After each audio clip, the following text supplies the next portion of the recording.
Welcome back, everybody. Today's deep dive is going to be, well, it's a little bit different than usual. We're going to be taking a look at the Mayan civilization, Uh-huh. but we're going to be doing it through the lens of three separate hypnosis Oh, sessions. wow. Okay. So we've got Tamara, Svetlana, and Valeria, and their experiences are, well, let's just say, fascinating. Fascinating. Okay. And the thing is, there are some really, really striking similarities between the things that they talk about. Uh-huh.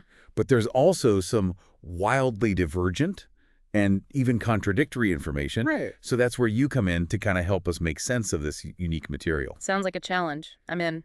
Awesome. So what stands out to you right off the bat just looking at these sources? Well, I think the biggest thing for me is how each of these sessions tackles the origin of the Mayans, but from completely different angles. Oh. Almost like they're each tuning into a different, facet of the same complex story. All right, so let's start with those origin stories then. So Tamara's session is pretty mind-blowing. I mean, she describes a capsule arriving on Earth through a portal and landing near what would become the Pyramid of the Sun. Whoa. Right, like an advanced civilization fleeing some kind of cosmic conflict. It's a powerful image, that idea of a transplanted civilization. And it's not unique to Mayan lore either. We see similar themes in other ancient cultures, suggesting a deep-seated, human desire to connect with something greater than ourselves. Right, like a cosmic lineage or something. Exactly. A cosmic lineage that kind of elevates a civilization's origins. Yeah, I mean, it makes you wonder if it's a real event or just a symbolic story, or maybe a little bit of both. Right. But then we've got Svetlana's session, and she paints a different picture altogether. Okay. Survivors of a cataclysm banding together, rebuilding their lives after some devastating event. Still a dramatic start, but with a more grounded feel. Yeah, that definitely resonates with how real-world events, like natural disasters, often get woven into a civilization's origin story. Right, so over time, those events take on this symbolic meaning, Yeah. shaping their whole understanding of their place in the world. Exactly. So maybe we're seeing like different interpretations of a similar historical event, filtered through each individual subconscious. Could it be? But then Valeria throws another curveball into the mix. Her focus is all on the Mayans' deep knowledge of energy. It's almost like it was just there from the beginning. Like they arrived already equipped with this profound understanding of how the universe works. That's interesting. It kind of resonates with certain esoteric traditions, the idea of knowledge as an inheritance. Right, like a cosmic gift passed down through generations. Exactly. It challenges our modern view of knowledge as something, acquired solely through learning and experience. So, okay, we've got fleeing refugees, disaster survivors, energy masters. I mean, how do we reconcile these wildly different origin stories? Is there some common thread we can pull out here? Well, I think the key takeaway is that origin stories are multifaceted. They can reflect different historical events, spiritual beliefs, or even social structures. In the case of the Mayans, each session could be tapping into a different layer of their collective narrative, Okay. revealing, a more complex and nuanced understanding of their origins than any single story could convey. So it's like we're looking at a puzzle. Mm. Each session is giving us a different piece, Exactly. and it helps us build a more complete picture. Right. Now, another common theme that emerges across these sessions is the idea of the Mayans having contact with other beings. Oh, interesting. But just like with the origin stories, the nature of those interactions varies wildly. So Tamara's is like a whirlwind. We've got extraterrestrial contact and connections with other Earth civilizations, even the ancient Slavs. Really? Wow. It's a picture of a surprisingly interconnected world. It makes you wonder, right? It really does. Mm. And it kind of defies our conventional understanding of ancient travel and technology. Well, it's this fascination with ancient cultures being more connected than we assume. Yeah. It's a recurring theme in a lot of alternative history theories, Right. and it often stems from this desire to find evidence of contact that seems impossible given our current understanding of history. Yeah, like there's more to our past than we realize. Exactly. But then we have Svetlana's session, and she takes a totally different approach. She focuses on an advanced European civilization observing the Mayans, Okay. possibly with less than benevolent intentions, though. It's a little unsettling. Yeah, it touches on that common fear of the unknown. Right. The idea that encounters with other cultures, especially those perceived as technologically superior, might not always be peaceful or beneficial. It's a good reminder that contact, even between civilizations on Earth, can be fraught with misunderstanding and conflict. But then we have Valeria, and her session is just different. Oh, so. Well, she sees the Mayans interacting with these cartoonish-looking extraterrestrials like it's an everyday occurrence. Interesting. No big deal. It's like it really challenges our assumptions about what an alien encounter should look like, doesn't it? It does. I mean, it raises the question of how much our cultural biases shape our interpretation of the unknown, you know? Like, what if what we perceive as strange or even comical is simply a reflection of our limited understanding of other realities or dimensions? Precisely. It's like that saying, beauty is in the eye of the beholder, or in this case, maybe alien is in the eye of the beholder. Right. We each bring our own preconceptions and filters to these experiences, which could explain the vastly different interpretations. Okay, so assuming these encounters did occur, I mean, how do they fit into the broader narrative of the Mayan civilization? That's the question, isn't it? Did they shape their culture, their technology, their beliefs? It's a complex question, and while these sessions offer, intriguing possibilities, we need to be cautious about drawing definitive conclusions. Right. They provide a fascinating glimpse into the Mayan worldview, but ultimately, it's up to each of us to decide how much weight we give to these accounts. That's a good point. It's like we've been given a set of clues, Right. but we still need to piece together the puzzle ourselves. Right. And speaking of puzzles, there's another fascinating thread that runs through these sessions: the Mayan relationship with time. Time, okay. It seems they had a completely different understanding of it than we do. It's like time wasn't just this, linear thing for them. Yeah, it's fascinating how each session offers a unique perspective on time, almost as if they're each tuning into a different aspect of this fundamental concept, this thing that shapes our reality. Right, right.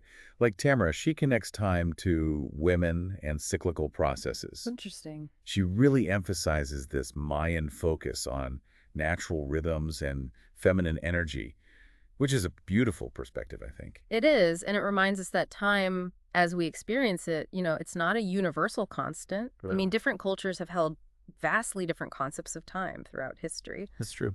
For the Mayans, with their deep connection to nature and cyclical patterns, it makes sense that their understanding of time would be, well, fundamentally different from our own. Yeah.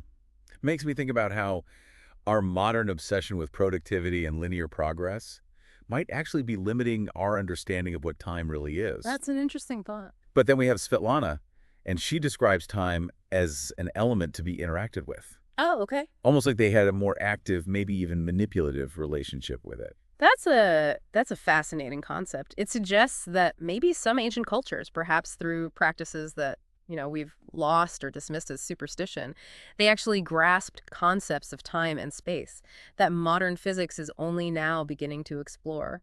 That's a lot to process. Yeah. So you're saying their reality was like fundamentally different from ours. It's certainly possible. And then there's Valeria, who goes even further. She sees the Mayans as transcending time entirely, aware of its illusory nature. Whoa, okay. So we're talking about a civilization that's not just living in a different time, but potentially outside of time as we understand it. It's a radical concept, but it aligns with certain mystical traditions that view time as a construct of the human mind, a limitation that, we impose on ourselves. So maybe those ancient cultures weren't as primitive as we think. What if they were tapped into something we've lost touch with? It's a possibility. This Mayan view of time is cyclical. You see it reflected in their famous calendar. That's where things get really interesting and where those common threads start to unravel a bit. It's true. The long count calendar has been subject to countless interpretations and misinterpretations. It's a complex system, reflects their understanding of, astronomical cycles. Right. So back to our hypnotized friends. Tamara, she sees the long count calendar as partially accurate, Okay. but ultimately an incomplete picture of a, well, more complex cosmic cycle. Okay. She emphasizes converging energies, like something big was supposed to happen, but the calendar didn't quite capture the whole picture. It's interesting, that idea that the calendar represents a grander cosmic cycle. It kind of resonates with certain esoteric interpretations of Mayan cosmology. It's almost as if we're only glimpsing a fragment of this vast and intricate tapestry of time. Yeah, it reminds me of how we try to map the universe, but we know we're only seeing a tiny sliver of what's really out there.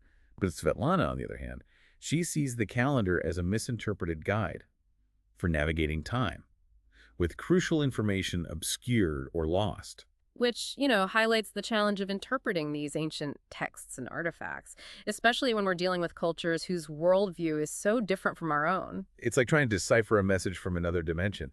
But then we have Valeria, and she throws the whole 2012 doomsday thing right out the window. Hmm. She describes it as a program imposed on humanity, like someone messed with our perception of time. That concept of manipulation of consciousness by unseen forces, it's certainly intriguing, but it's important to approach these kinds of claims with a critical eye, you know? Right. It raises more questions than it answers. Like, who's doing the programming? Yeah. And why? It's all very matrixy. Okay, enough about time travel and doomsday scenarios. Let's move on to something a little more concrete. The pyramids.